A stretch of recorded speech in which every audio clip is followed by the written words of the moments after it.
Mary. Hello and welcome to the weekly podcast, everybody. We're celebrating a great day here in February. It's been a nice day.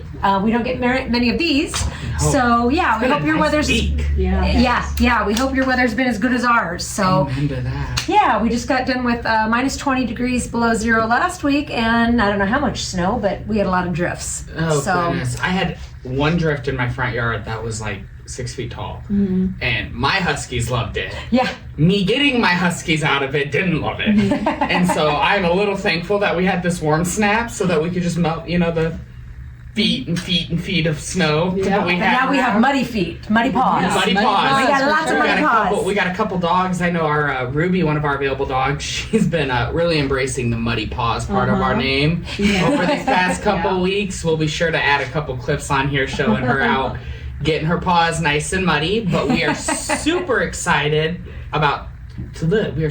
to talk about something that's very near and dear to Muddy Paws' heart, Parvo. It is, we unfortunately this past week got an entire litter of puppies in that popped with Parvo.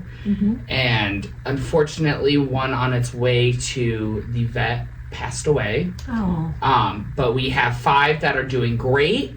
They are kicking Parvo's butt. We have Mary Duran, who is a licensed veterinary technician and probably the most knowledgeable person on Parvo in this area, who works at Papillion Animal Hospital and works very close with these Parvo pups. So we're going to be asking her some questions and getting information on what is Parvo and what can I do to protect my pups, what do I look out for, and all that fun jazz. Right. So let's start us out, Mary. You want to tell us a little bit about your background and how you got involved in this whole Parvo thing? Well, actually, it is pretty much because it's all because of Muddy Paws, really. So actually, and Terry's kind of one that started me out on it. So I've been with Muddy Paws since pretty much the beginning of the rescue opening. So 9 years we're talking now. Wow. Yeah, it's crazy. 9 years. And Terry had taken on some kiddos that had Parvo, and we didn't have as much of a success with these kids back in the beginning. I mean, it was, what do you say, probably about a 75% success rate at that point. Right. And I think it was more difficult because we would get them further on in their disease. Yeah. So they would have They've already been having symptoms for a while, and then we get them, and they're already really sick and hard to come back from. So I know that when we had our kiddos at the beginning, we lost quite a few of them, and it hit Terry pretty hard on each one of those, and having to make some of those calls at the beginning to let them go and let them stop suffering anymore. And so Terry kind of really dedicated herself to trying to help save these kids specifically from Parvo. And then I feel like that's kind of where it came from, because it was like I got to see these kids come in, and something as simple as it being prevented with a couple of vaccinations that are like $15-20 a piece, and we're sitting there seeing these dogs just be in so much pain and just literally dying in front of your eyes. And it's like so many of them went from being fine one day, and then hours later they were just tanking and just dying. Or we had kids that were just on death's door, and then they would suddenly just turn and flip, and they'd be going back to being fine. It was such an unpredictable disease. And so that's kind of where the passion came from, I think. And so I was like, I really wanted to know more about it, and why was it so different in every dog. And it just kind of piqued my interest, and down a rabbit hole I went. So, and then we got involved and partnered with Nebraska Humane Society, because unfortunately they do not have the ability to isolate these Parvo dogs. So they were forced with a very difficult decision on their part, and they had to actually let these puppies go. So we partnered with them several years back and got got them to release their parvo dogs to us, then we would vet them and we would find them homes. So Mary's been basically involved in our parvo project for years and years. Yeah, so it would have started shortly after I had started at Papillion Animal Hospital, so that's been, I think 3.5 or so years ago that all started getting a little bit bigger, more in depth with the parvo. And then actually Papillion Animal Hospital has been very instrumental in this whole thing as well. They actually kind of constructed an isolation wing to help Muddy Paws and the community with their parvo dogs. They have been very front running in education and bringing education and people that are aware of parvo and what's going on, and trying to educate, you guys as workers, as well as themselves on the treatments and that. So what exactly is parvo, Mary? It's a terrible thing. We'll start there. So essentially it's a virus. It's considered an enveloped virus, so it's a lot hardier than your typical just little viruses that go around. It's very difficult to kill because it's enveloped. Only certain things will touch it. It's transmitted by what's called fecal-oral route. So let's say a dog is out and about and has a bowel movement out in the grass in the dog park or something. It's shed through that fecal matter, and then if let's say someone happens to walk by or a dog walks through it or whatnot, any little tiny particle from that fecal matter then can get spread. It can get on the dog's paws, and if they go to lick themselves later, in through the mouth it goes and begins its process. So it is all over the city. Because it's such a hardy virus to kill, it's just everywhere. Does it die in the winter? I mean, no. Okay, so not at all. Actually, it right now. Actually, yeah, right? Yeah, we are. We're always battling it. I feel like what used to be more of a spring and summer type virus, it is now a year-round virus. But no, the snow actually does nothing for it. It's actually the sunshine that helps kill it. So it just kind of goes a little bit more dormant maybe in the wintertime because you just don't have as many active pups out there. Or they're not touching the soil as much because there's the snow, but it's definitely still around all the time. So the most important thing is just having them vaccinated to be protected against it. And that's the sad thing. Yeah. Just a simple shot. Right. Yeah. Just a simple shot. If pet owners were responsible, we could it'd be gone. Or very, very few cases. Right. And I just don't understand why people are not doing that. And a lot of it, I think, is education and cost. I feel like we're getting the word out about it a lot more. I've heard a lot about it recently. But there's still so many people that they don't even know what it is or what it does. What are the symptoms? I mean, how do you know if your dog even has parvo? So the most common, your typical symptoms are vomiting, diarrhea, lethargy, not wanting to eat or drink. Those are pretty much it. I feel like the first symptom we see typically is they start wanting to not eat as much. They start turning away from food, and just not quite being their active selves. And then I feel like after that it's usually the vomiting and then the diarrhea, and then they just start kind of crashing from there. But I mean, it's essentially those several: vomiting, diarrhea, lethargy. So how do you know it's just not a common case of diarrhea? Right. I mean, is there like you don't until you test it? Are they bloody diarrhea? They can be. So back at the beginning, there's different mutations or different strains of it. And I feel like the ones we dealt with more towards the beginning were more the bloody diarrhea. We still get some bloody diarrhea now, but I don't feel like it's as much. There used to be a very distinct parvo smell to the diarrhea, and that was that blood being in the stool. Yeah, it's terrible. You know it right off the bat. You smell it and you go, that smells parvo-y. But I don't feel like that's the case as much anymore with the new strains that are out right now. They're still having diarrhea, but there's sometimes they're seeing some blood, but other times it's just diarrhea. So getting tested is really the I was just about to ask. So what do we do? I think I have a dog and he has diarrhea and he's turning away from his food. What do I do? I think it might be parvo, but I'm not certain.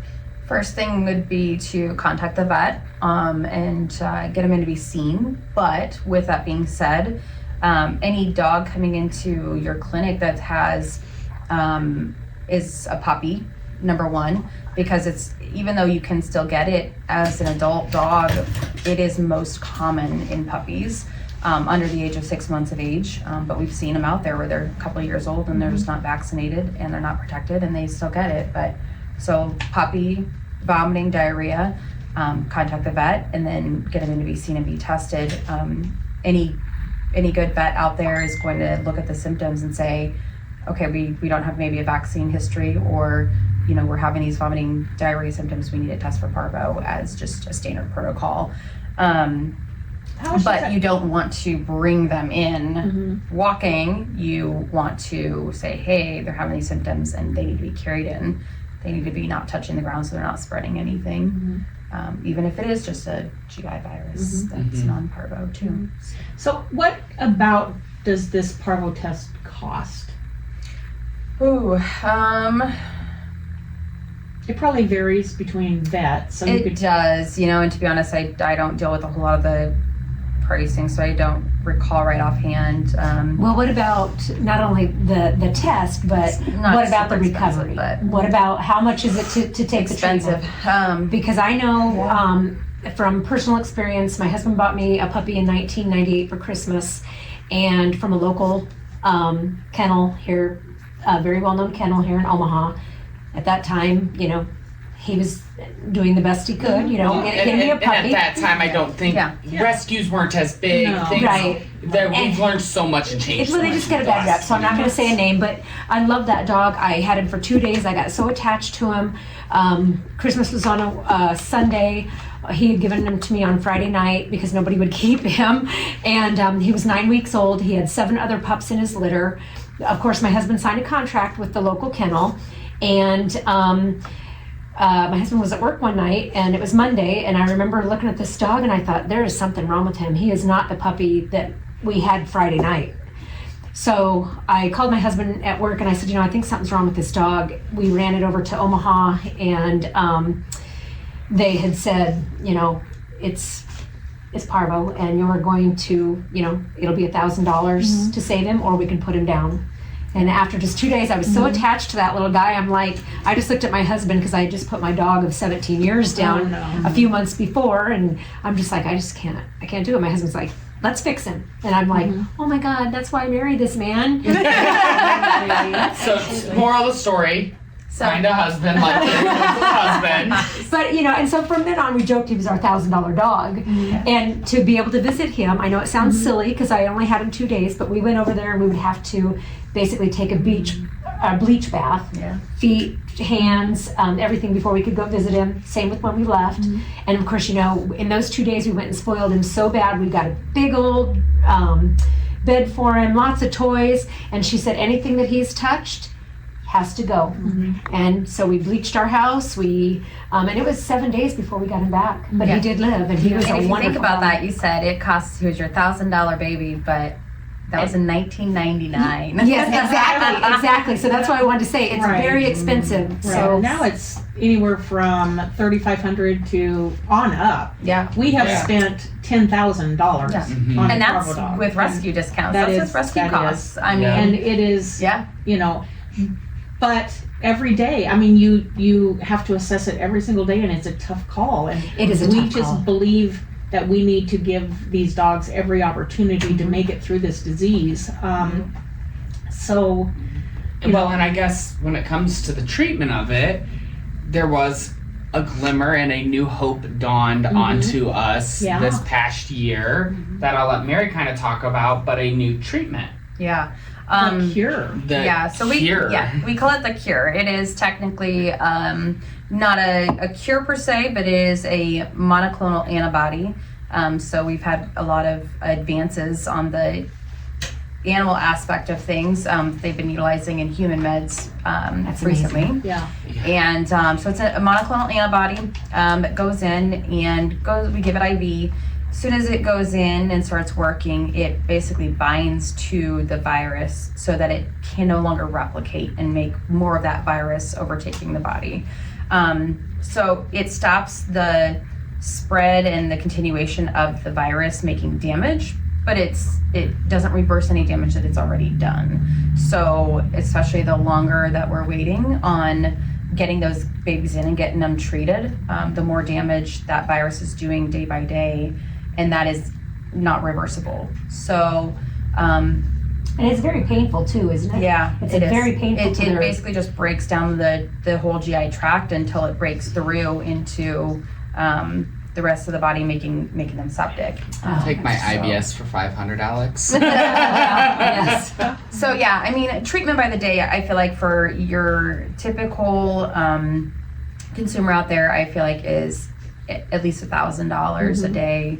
And it can go without the cure, without the monoclonal antibody, it can go like 7 days or so before they're better. $7,000. So how much is the shot then? If people needed the So shot, it's going to vary depending on the the vaccination. Oh, the vaccine. Sorry. Yes, yeah. So Like vaccine, $20. yep. So you have anywhere, there's we do a free clinic, Muddy Paws does the last Saturday of every single month. And just this last one we had last week, and we vaccinated 35 dogs against parvo, or at least if they were puppies, began their booster sets, their series. But I would say between all the vet partners we work with and seeing their numbers, I've seen vaccines as low as about $20 for it. I've seen it go all the way to $27. Sure. But I mean, under $30 for this vaccine. That's you have amazing. low cost places like the Omaha Pet Vaccination Clinic. Your vets, a lot of vets, don't charge an arm and a leg for these. They'd rather get them. They would rather get them protected. So it's a $20 shot. So you say, a puppy needs 3 to 4 boosters of this shot. So do I spend $100 now, right? Under $100 right now, or possibly spend $1,000 a day? And that puppy may not. And they still may or may not make it, even Exactly. with. So why exactly do puppies need more than one shot? So it has to do with maternal antibodies. When they're born, they are nursing up a mom typically, and they get that colostrum and the mom's milk, and it helps protect them, and it gives them antibodies against this stuff. So natural immunity. But as they grow, that immunity from mom starts to wear off, and then they're left unprotected. So the vaccine is where that comes in and starts protecting them. But the reason you have to do the series is because we don't know for sure. Each dog's going to be different. We don't know for sure when mom's antibodies are going to be completely gone. But while they're still working, they can affect how well that vaccine is working that we're trying to kind of counteract with here. So as mom's maternal antibodies wear off, we start giving them a booster at like 6 to 8 weeks. And because mom's antibodies might still be there, that vaccine may not be as effective yet. So then we have to booster it in about 3 to 4 weeks, and do it again. So that, again, same thing, as mom's antibodies are disappearing, we're starting to get that protection going. We know for sure that mom's antibodies are gone and done protecting by 12 to 16 weeks of age.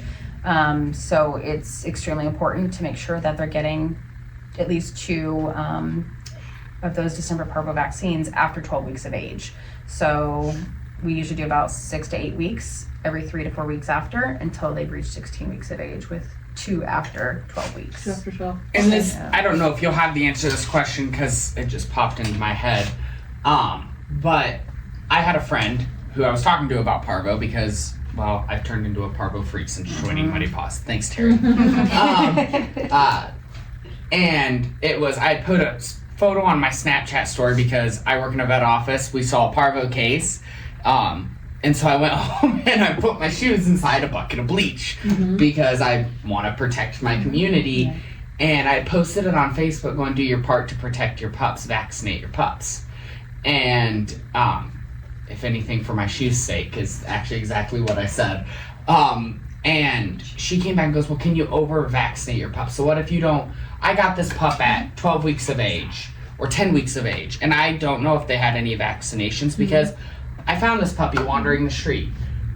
And you give 3 vaccines, but they already had 1 set or maybe 2 sets. Can you over-vaccinate a pup? Is there a risk of damage, or is this something you should just consult your veterinarian on? I mean, always consult your veterinarian on. They're going to know best for your animals, but in short, no. Unless they've like just had, let's say, a December parvo vaccine the day before you found this dog, and you're taking it in that very next day that you found it, and you're going to get in another one.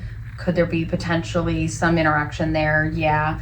Likelihood is, number one, if you're finding this dog, they probably are not vaccinated, but and they probably not been vaccinated in the last 48 hours or so. But no, it's better safe than sorry, because if they're not protected, they have a greater chance of picking up that disease. And there's really no, if we give December parvo and then next week we're giving it again, there's really been no reactions and stuff like that to it. Every dog's going to be different.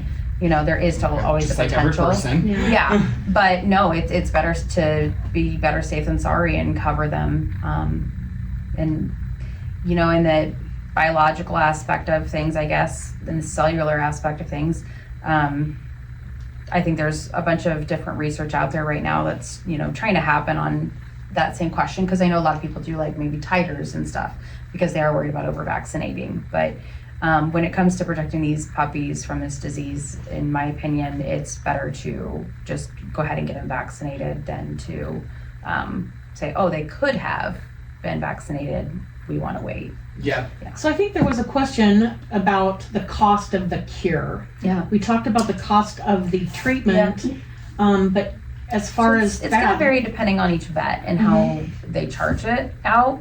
I would say the average that we've seen in our local area is anywhere from at your general practices $300, $400, $500 maybe, up to like your urgent cares and your emergencies. I think what did we like 800? Yeah. Somewhere in that range. So that is expensive. However, we're cutting hospitalization, which if you remember about $1,000 a day.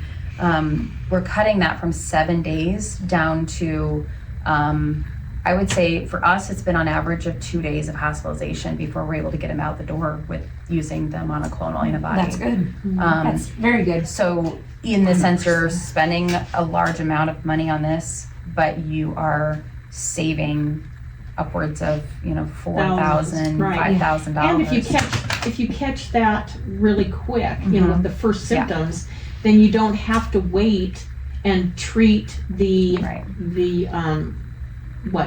result of that disease. The damage. The damage. Yeah. Thank you. So for example, we had some local rescue kiddos who had parvo just recently, a whole litter of them, and they knew about the first one being ill, and then the other litter mates started just kind of following thereafter.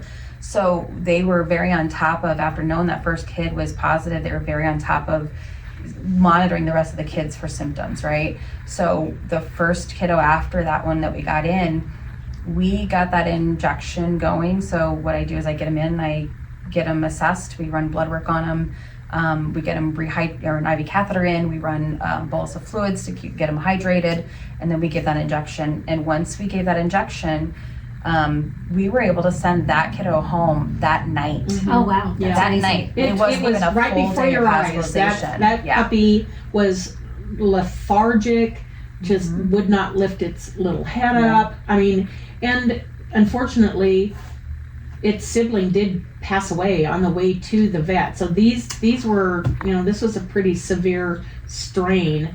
And just even over the course of a couple hours, you could see that puppy starting to eat, showing some interest in water. So it is amazing. Yeah. So Went from not eating to by the end of the night, we were eating. Yeah.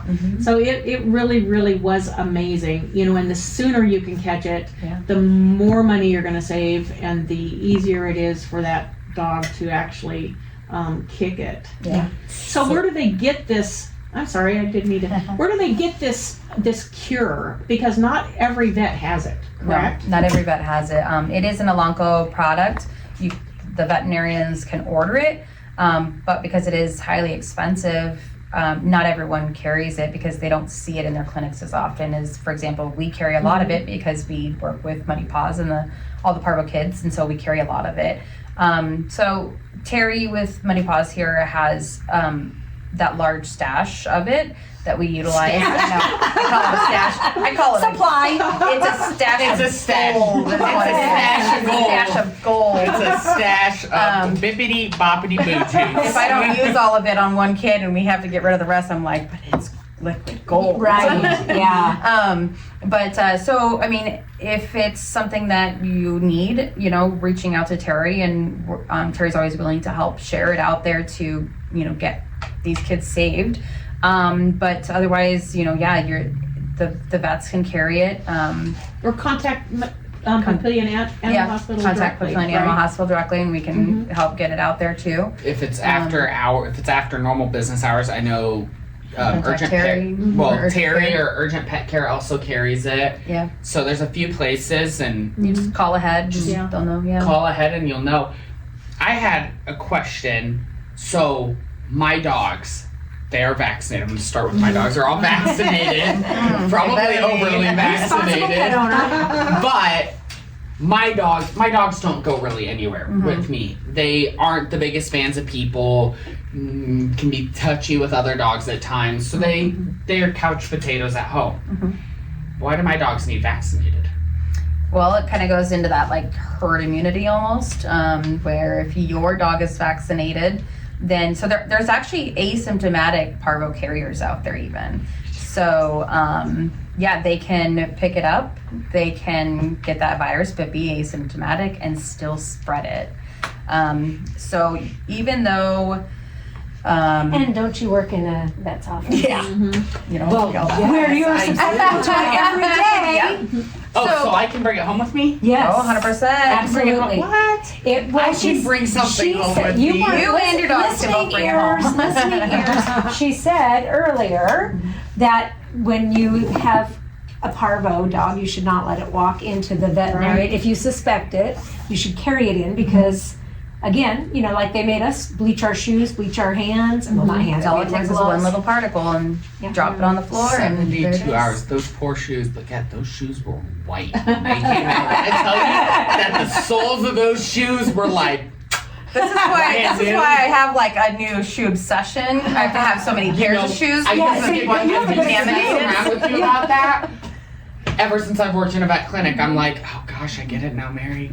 I should have given her all that crap because you're terrified. I didn't know that I could bring it home with me. He did. He was just being rhetorical. But I, having seen it, I know how easy it can spread to that, and it's everything. It's not just parvo. It's kennel cough. It's random strain that we don't know about yet.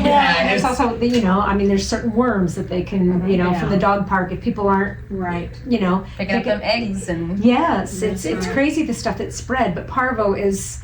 It's bad news. It's very bad. And like you said earlier, Mary, it's very hard to kill with it being that envelope virus. It's so hard to kill. And so, and just because your dog's better, it doesn't mean they're done shedding. They shed for like 3 weeks post discharge from a hospital, I think is what we typically say. So it's essentially we consider it to be like for the rescue, we consider it about 3 weeks of shedding time after they stop showing symptoms. So once they're done vomiting, once they're done with their diarrhea and have formed stool, once they're eating and drinking and acting normal again, we consider that 3 weeks from not necessarily the discharge now because they might still go home and have a little bit of that as they're recovering, but from the ending of the symptoms essentially. Now, whoa, somebody's phone. It's yours. Oh my goodness. Sorry. See how fast she was to blame that on other people. Well, I know they told us that we caught our dog Simon in 1998 very early, which was good because he wasn't vomiting yet and no diarrhea.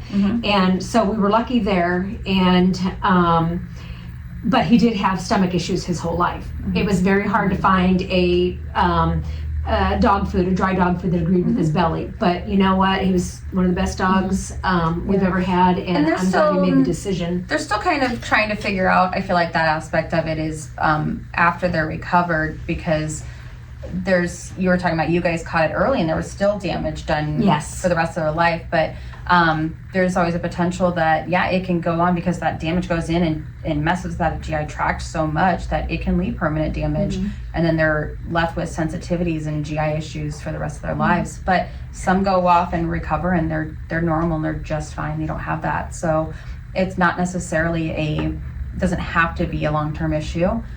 You can still adopt a dog who's had parvo and they can still be completely fine, you know. But you do have to keep that in mind that it has done damage to that GI tract no matter when you've caught it. It's already been in there attacking. And he had 7 other puppies in his litter. And so, again, my husband signed a contract over there, and their contract says that if something is wrong with the dog, you have to bring it back within a certain amount of hours. And my husband, when he called over there, he said, well, bring it back over here and we'll treat it. And my husband said, no, you won't. I know what you're going to do with it. He said, the only reason that I'm calling you, because he said, the guy told him, he said, well, we're not reimbursing you for wherever you took it, the dog. And my husband said, that's not why I'm calling you. The reason that I'm calling you is because there were 7 other puppies in that litter, and they've got to have it. And the guy just, okay, thanks. We'll let the others know that adopted. That's so sad. Yeah, it was So kind of sad. It was sad because that's the biggest guilt that we have, is that we don't know where his brothers went and how many of them lived, brothers and sisters. It's just that's the guilt we have because but well, we didn't have control over that. So exactly, you did. We did what we tried to do. You and did everything within your power, and that was the first taste of what I got of breeding people and kennels and things like that. So, and we've gone from, like I was talking about when we first started, we had probably about a 75% success rate or so, and we've made it up to essentially, I call it like a 99% success rate. That's awesome. I mean, we've had, even with adding the monoclonal in, we've had 2 that have not made it, and those were, one was the one that just came in and he was already deceased on arrival. So I don't, really count that. We didn't get the chance to even try to treat him.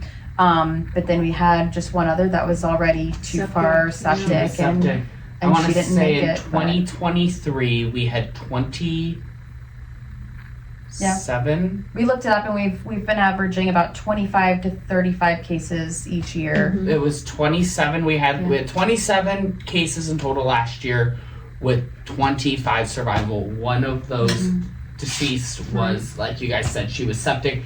The other one was before we had the monoclonal.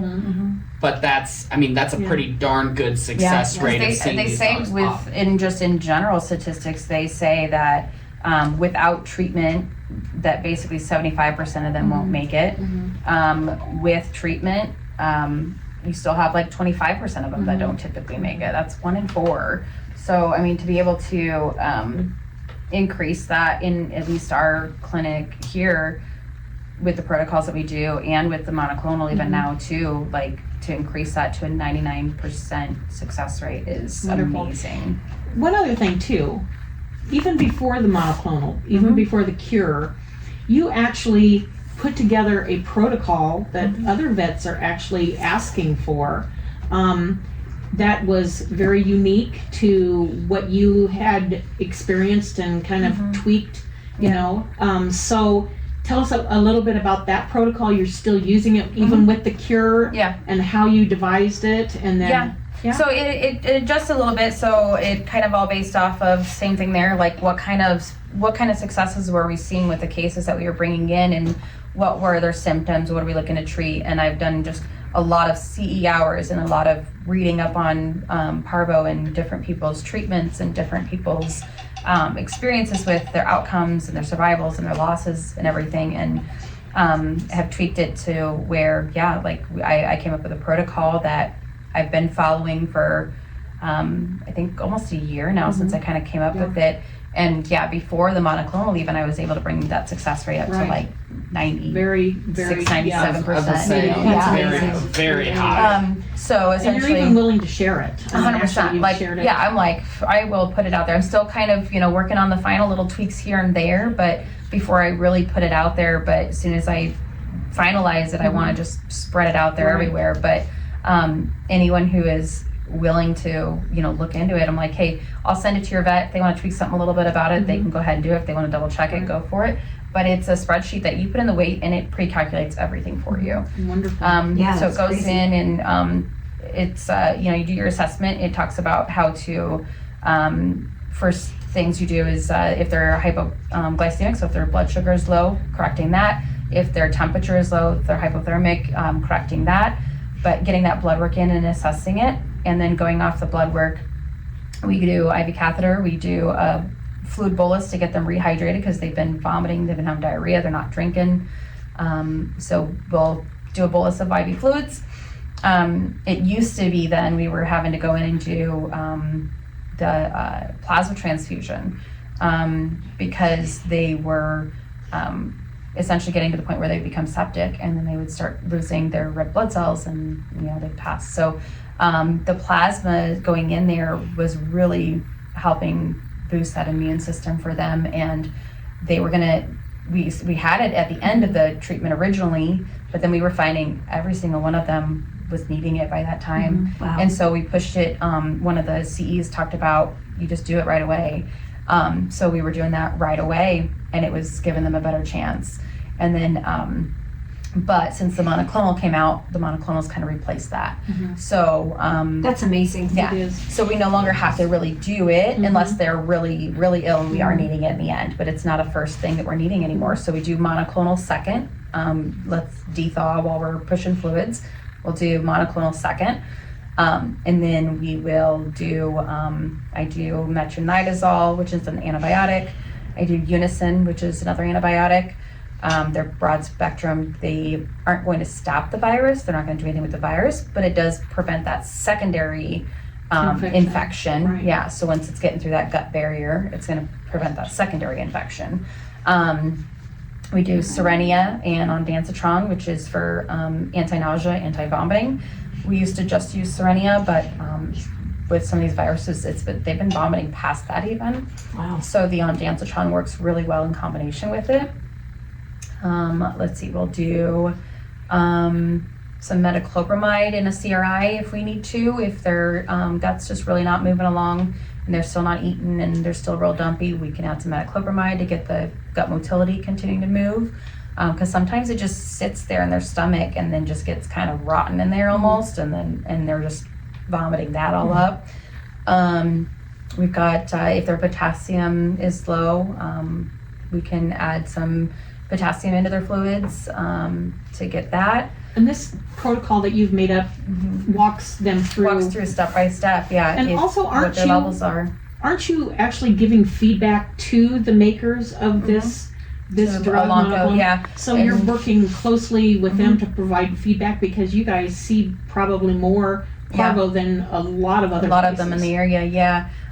Yep, we've been in contact actually. One of our doctors was just reached out to one of the Elanco doctors and talked with them yesterday after we had the litter of 5 in that we were treating, because we had there is always a potential for reaction with some stuff, and we did have reaction with the monoclonal on one of the kiddos, and so we went and chatted with him to see, like, hey, this is what we're doing, this is our protocol, and this is what we're seeing, like, what are you guys seeing on your end on reactions or these cases and stuff, and what can you tell us about, do we need to change anything up, and if they have reactions, what should we be doing? And so we actually got some really good feedback from them on that to kind of implement into our protocol as well. So yeah, and then so we're getting some good feedback there and giving them feedback, reporting anything that we're seeing, so we can try to help them out, because the original case studies were, it's a controlled, they're exposed,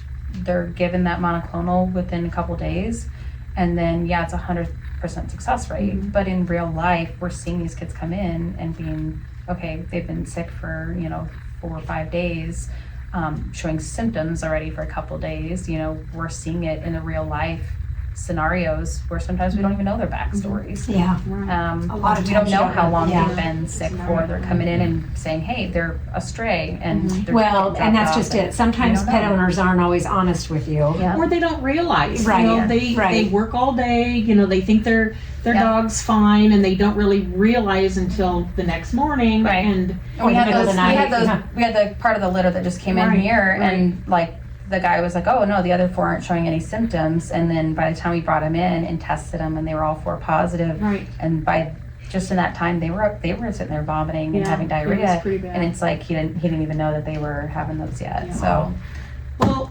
That I mean, kind of, well, that was a lot of great that was information. really great information. And Mary is also one of our volunteers, so we have more than once called her at all hours of the day or night, you know. So we really appreciate everything that you do, Mary, for us, not only in regards to the parvo and in regards to the parvo clinic that you kind of oversee, but also everything else, you know, all the other, you know, questions and ways that you Hey, help us. Mary. So if you I always tell them, like, I don't care what kind of a time frame it is, hours, day or night, just call me. You and know. I do, and I do. You may have to call me a few times to wake me up, but Yeah, you know, So don't depend on anyway. it. But if you ever have a question, or you know, this is a lot of great information. I'm sure it's going to raise more questions. Feel free to email us at podcast, PAWDCAST, at muddypawsdogs.com. It's right here on your screen right now. We would love to bring Mary back again to talk about parvo, to take your guys' questions that you have about this and answer more questions, because we could sit here for hours oh yeah, talking I parvo. could sit here for days talking about this. Yeah, we know, we know, but I don't have enough Coca-Cola left, so you're out of time. But just remember, the most important thing is it can Vaccinate. be, yeah, it can be prevented with for a sure. simple vaccination. Absolutely. And if there's you a need free help, clinic, reach out. yes, Yeah. if there's a free clinic, or there is a free clinic, I'm sorry. Yep. So, you know, please attend our free clinic. That's what we're there for. We'll put a link to that. Yep, so Well- www.muddypaws2nd-rescue.com/muddy-paws-clinic, and you will see all the information. It's right there on your Or the events on Facebook as well. events on Facebook or the events tab on our website. It is all on there. Shows you the dates and times for all of our next clinics. A new feature that we are launching, pre-registering. So save time by coming. You can pre-register for the clinic. There's a Google form to fill out, and then you just come in and let us know that you filled it out, and we can just get you vaccinated and out that door right away. And Or you know we how could- we Go ahead. I was just gonna say, and you know how we pay for all of this? How do we pay for all of this? We ask for your support on our events, and right now we are running the Wagogram, Yes. Wagogram. Get your Wagogram, boys, men. You're gonna be big heroes. You're gonna be big heroes if you do a dog delivery. We do a tissue wrapped rose, a mini Right. butt cake, and a specialized card, personalized. You gotta include the women out You there gotta, too. I would love a wagon. Hint, people. Okay. Some women out there that love by, their puppies. by a puppy, correct? A dog? Yes, one of our dogs. Okay, fully Either we vaccinated will- dog. Fully Yes. vaccinated dog. No cargo. We will be delivering on the 13th and 14th from 8 a.m. in the morning till 6 p.m. at night. So don't forget your sweetheart. And also, shelters are full, rescues are exhausted. So please spay and neuter your pets. And vaccinate. Thanks, guys. All right, thank you guys.